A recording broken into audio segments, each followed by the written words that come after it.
Ruto's allies now say that the move to bar Ruto from traveling to Uganda was only meant to humiliate him. And as Elizabeth Mutuku now reports, the incident has raised a heated debate on whether the DP should seek clearance before leaving the country. A day after Deputy President William Ruto was barred from traveling to Uganda for a private trip, his allies now says the move was meant to frustrate him by the same government he serves. That the Deputy President was going to travel yesterday. All officers were informed. The only thing they needed to do was to prepare for his safe travel and safe reception on the other side until he comes back. That's the only thing. He didn't need any clearance from anybody. Even government protocol requires that you only inform. You don't require clearance from a junior officer. So what happened is unfortunate and an affront on our democratic space. Wale wameona ofisi ya naibu wa rais ya heshima. Mpaka tunaambiwa ni lazima tuende kwa Matiang'i ama tuende kwa Kenywa. Kenywa ni karani katika nchi. Na naibu wa rais hawezi kuweza kuomba ruhusa ya kutembea kutoka kwa Kenywa ama kutoka kwa Matiang'i.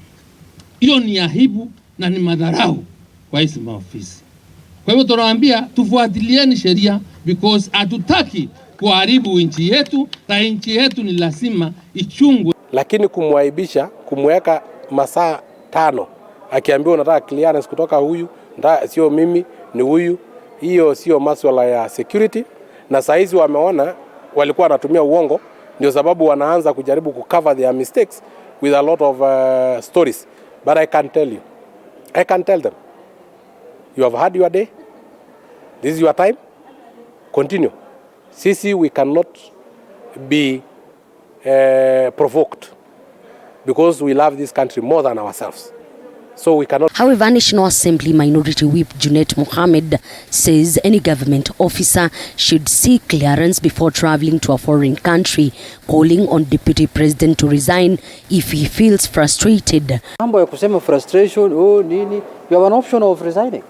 If you feel so much frustrated that you cannot do your private things, then become a private citizen. Go and live like any other private citizen. You can travel now, any day, any time, anywhere, any place. So long as you are in that office, there are conditions that are attached to that office.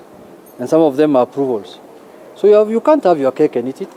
Ruaraka lawmaker TJ Kajwang, however, says the incident not only ashamed DP's office, but that of the president. It's a normal thing, and I find it a little irresponsible for the people handling the protocol of the deputy president that they exposed the deputy president in this manner.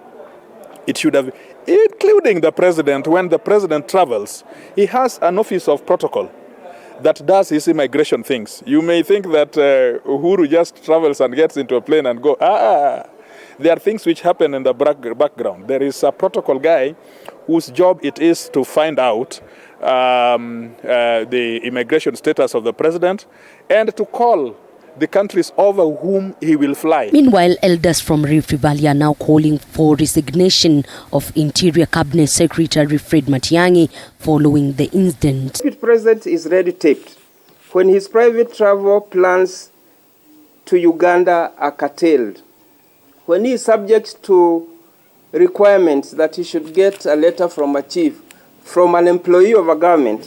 Where is this country heading to? This is the first trip by Deputy President to Uganda within less than a month, which has raised an issue with his allies reading malice, while his opponents opine that he breached protocol. Elizabeth Mutuku, TV 47 Palm Bidi.